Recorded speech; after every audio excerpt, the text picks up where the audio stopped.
Hamlin Town in Brunswick, by famous Hanover City. The river Weser, deep and wide, washes its wall on the southern side. A pleasanter spot you never spied. But when begins my ditty, almost 500 years ago, to see the townsfolk suffer so, from vermin was a pity. Rats! They fought the dogs and killed the cats and bit the babies in the cradles and ate the cheese out of the vats and licked the soup from the cook's own ladles, split open the kegs of salted sprats and made nests inside men's Sunday hats, and even spoilt the women's chats by drowning their speaking with shrieking and squeaking in 50 different shops and flats. At last the people in a body to the town hall came flocking. "'Tis clear," cried they, "our mayors are noddy, and as for our corporation, shocking. To think we buy gowns lined with ermine for doles who can't or won't determine what's to rid us of our vermin. Rouse up, sirs, give your brains a racking to find the remedy we are lacking, or as sure as fate, we'll send you packing." At this, the mayor and corporation quaked with a mighty consternation. An hour they sat in silence. At length the mayor broke silence. "For a guilder I'd my ermine gown sell. I wish I were a mile hence. It's easy to bid one racks one's brain. I'm sure my poor head aches again. I've scratched it so, and all in vain. Oh, for a trap, a trap, a trap." Just as he said this, what should hap? At the chamber door, but a gentle tap. "Bless us!" cried the mayor. "What's that?" With the corporation as he sat, looking little though wondrous fat. "Only a scraping of shoes on the mat? Anything like the sound of a rat makes my heart go pit-a-pat." "Come in," the mayor cried, looking bigger, and in did come the strangest figure. His queer long coat from heel to head was half of yellow and half of red, and he himself was tall and thin, with sharp blue eyes, each like a pin, and light loose hair, yet swarthy skin, no tuft on cheek nor beard on chin, but lips where smiles went out and in. There was no guessing his kith and kin, and nobody could enough admire the tall man in his quaint attire. Quoth one, "It's as my great-grandsire, starting up at the trump of Doomstone, had walked away from his painted tombstone." He advanced to the council table, and, "Please your honours," said he, "I am able, by means of a secret charm, to draw all creatures living beneath the sun, that creep or swim or fly or run, after me, so as you never saw. And I chiefly use my charm on creatures that do people harm. The mole and toad and newt and viper, and people call me the Pied Piper." And here they noticed around his neck a scarf of red and yellow stripe to match with his coat of the self-same check, and at the scarf's end hung a pipe, and his fingers, they noticed, were ever straying, as if impatient to be playing upon his pipe, as low as dangled over his vesture so old-fangled.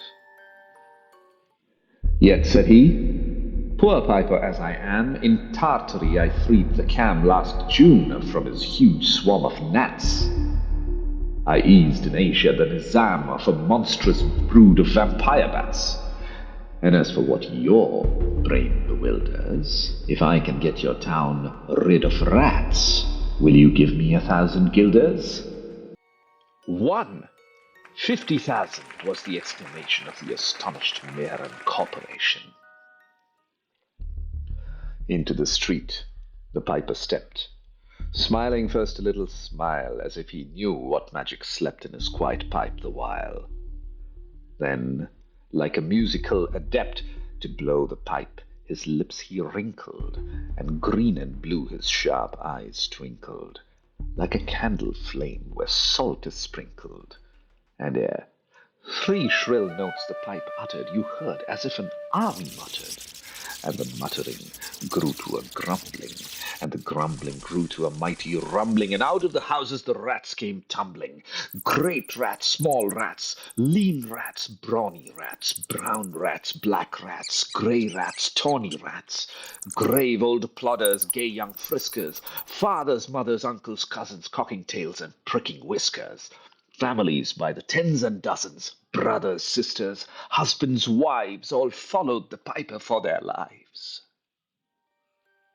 From street to street he piped advancing, and step for step they followed dancing, until they came to the river Weser, wherein all plunged and perished, save one, who stout as Julius Caesar swam across and lived to carry, as he the manuscript he cherished, to Ratland home his commentary, which was: At the first shrill notes of the pipe, I heard a sound of scraping tripe, and putting apples wondrous ripe into a cider presser's gripe, and a moving away of pickled tub boards, and a leaving a jar of conserve cupboards, and a drawing of the corks of train oil flasks, and a breaking the hoop of butter casks.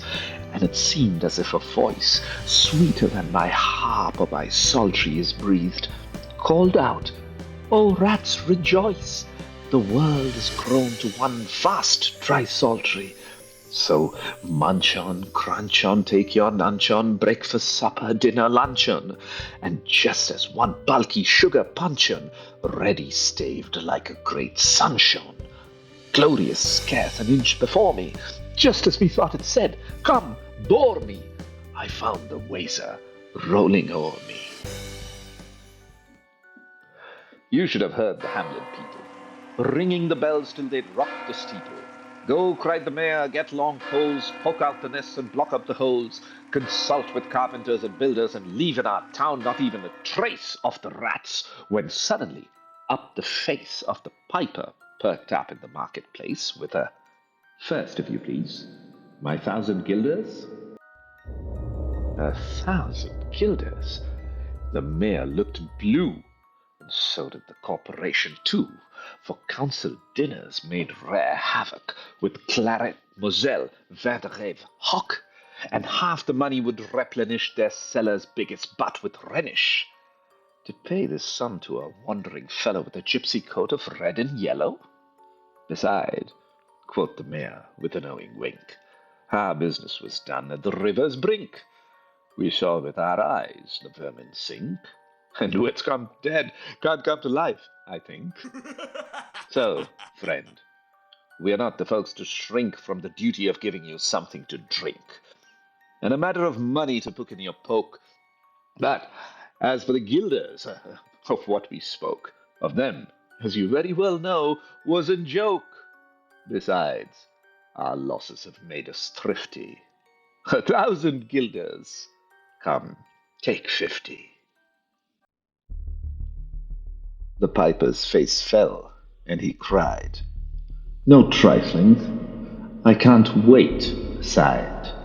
I've promised to visit by dinner time, but that, and accept the prime of the head cook's pottage he's all rich in, for having left the calip's kitchen for a nest of scorpions, no survivor. With him, I proved no bargain driver. With you, don't think I bait a stiver. And folks who put me in a passion may find me pipe after another fashion. How? Cried the mayor.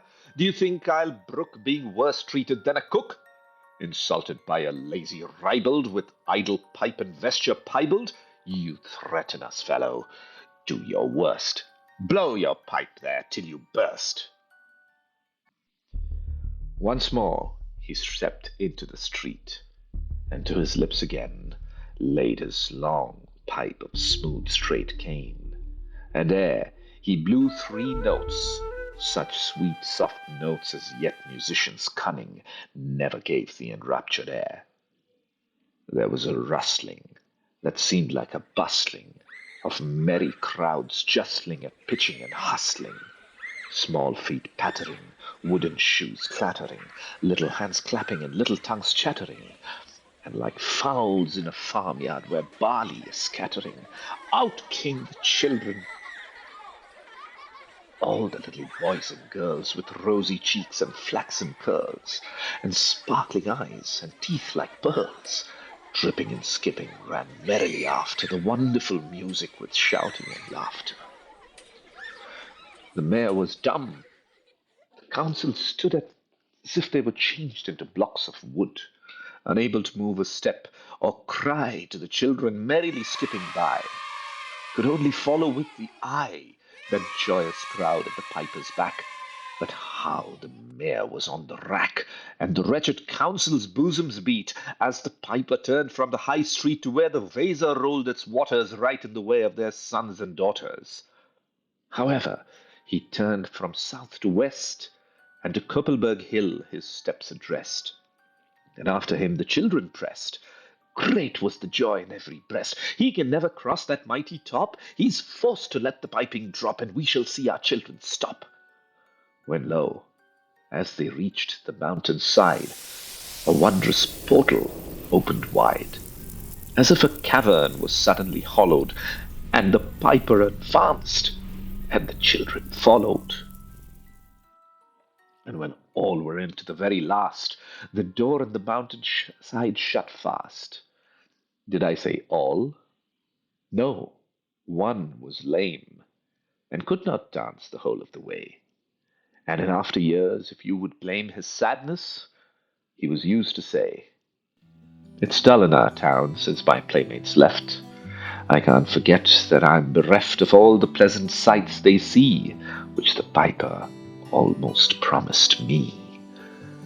For he led us, he said, to a joyous land, joining the town, and just at hand where the waters gushed and fruit trees grew, and flowers put forth a fairer hue, and everything was strange and new.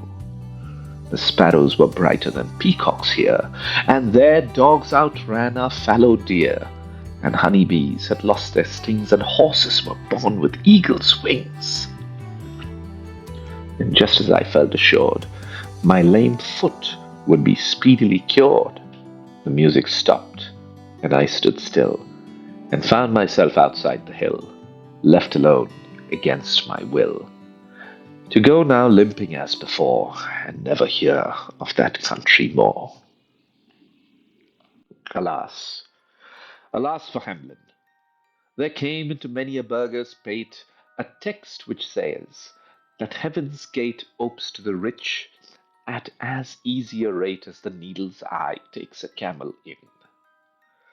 The mayor sent east, west, north, and south to offer the piper by word of mouth whatever it was men's lot to find him silver and gold to his heart's content, if he'd only return the way he went and bring the children behind him. But when they saw 'twas a lost endeavor, and piper and dancers were gone forever, they made a decree that lawyers never should think their records dated July, if after that month and year these words did not as well appear. And so long after what happened here on the 22nd of July, 1376, and the better in memory to fix the place of the children's retreat, they called it Pied Piper Street, where anyone playing on pipe or tabor was sure for the future to lose his labor.